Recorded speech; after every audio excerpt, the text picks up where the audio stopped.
Yo, what's good, people? Today we're diving deep into a situation that's been simmering under the surface of the West Coast for over a decade. We're talking about the complicated, often silent, and now increasingly public tension between two of Compton's biggest exports, the Game and Kendrick Lamar.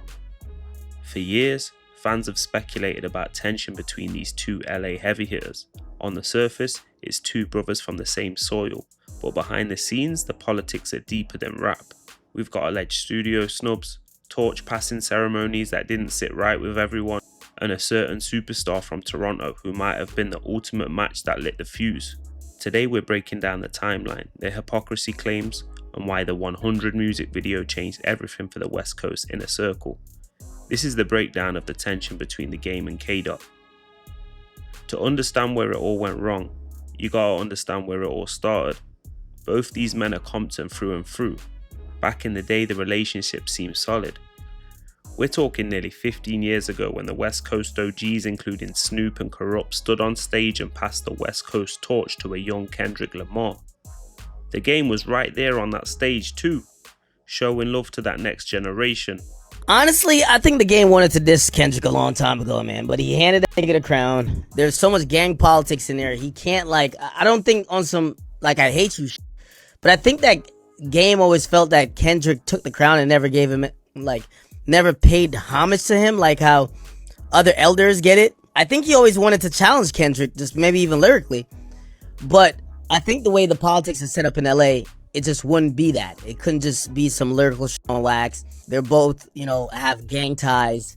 Even if you want to say Kendrick's not a gang member, but, the whole TDE, they're bloods. And I think he's just always been in this really lame duck position where he seems like he's begging for acceptance from Kendrick. And I'm like, dog, how are you begging for acceptance to a nigga you passed the torch to?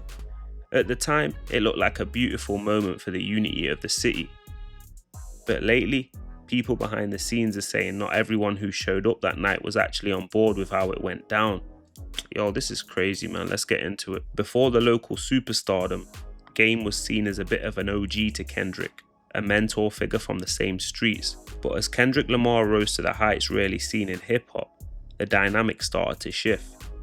TDE's own talent manager, Keem Smith, recently hinted that the history between these two goes way further back than a Drake beef. He mentioned stories about the Game allegedly being outside Dr. Dre's studio, trying to get freestyles heard and clearances for records, while the locks were being changed or doors stayed shut. Allegedly, Stat Quo said Dre even had plans of shelving Game at one point. Yo, this is wild. If that's the case, the seeds of resentment might have been planted in the studio dirt long before the world knew. Now let's talk about the moment most insiders point to as the point of no return. 2015, the Game drops 100 featuring Drake. They shot the music video right in the heart of Compton. Think about that. Drake, who would eventually become Kendrick's arch rival, is standing on Kendrick's home turf, flanked by West Coast OGs. Yo, that was a time for sure. And then there's the verse that Drake raps. I would have all your fans if I didn't go pop and I stayed on some conscious-ish. Many took that as a direct sneak diss towards Kendrick's conscious brand. And when you look back now, it's a blatant diss. Top Dog, the head of TDE, had reportedly said that Kendrick didn't just stop talking to the Game for no reason. He pointed directly to that video being shot in Compton as the thing that changed everything. According to Stat Quo, Top communicated to Game's camp that they felt a way about bringing the enemy into the hood to shoot a music video while he was throwing subs at the city's favourite son, Kendrick. Game apparently claims he didn't know Kendrick felt some type of way about it at the time, but looking back, he says he understands the perspective. But here's where Game flips the script. He's calling out what he sees as a massive double standard. Game's logic is simple. If Kendrick is mad about him working with Drake, why did Kendrick go and work with Game's biggest rival?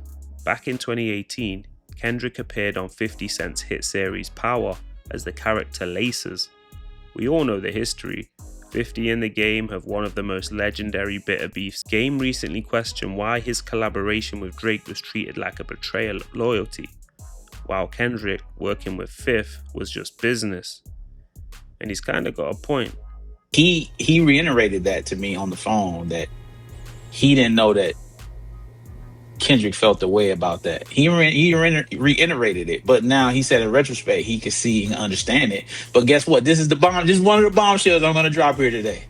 But he said when Kendrick did Power, and no, this is what he said. When Kendrick did Power, and they knew that 50 Cent was his arch nemesis, he didn't feel away. Game says he actually enjoyed Kendrick's performance on the show, and he didn't take it personally because he wasn't looking for reasons to be mad. Fans on social media are split on this one. Some say a TV show doesn't compare to bringing a rival rapper to your actual neighborhood for a music video. Others think Game has a valid point. If loyalty is currency, it should spend the same way for everyone.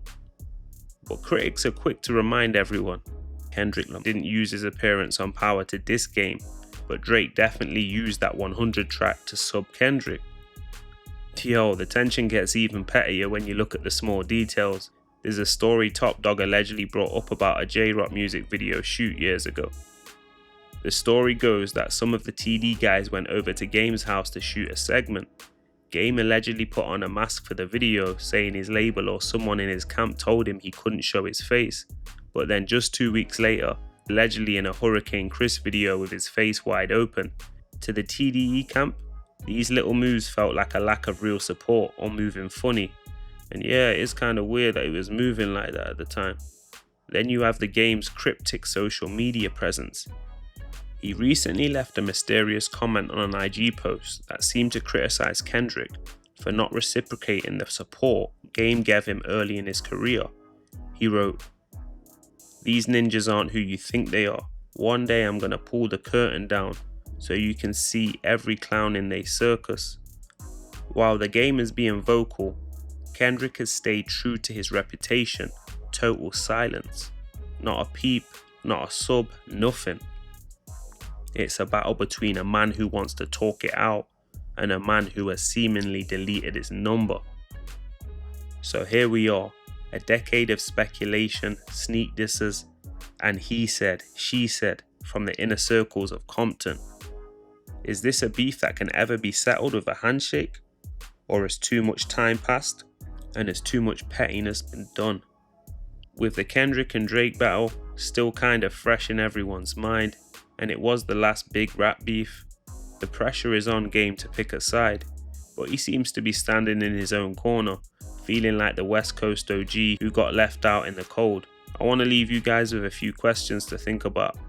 Is Kendrick being too sensitive about the Drake video, or was Game's move a genuine breach of street code?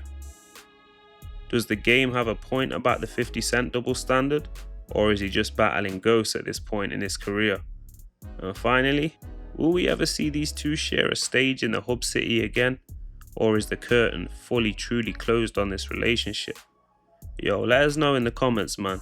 Is this beef or is it just business? Yo, keep it locked on All Urban Central. Peace.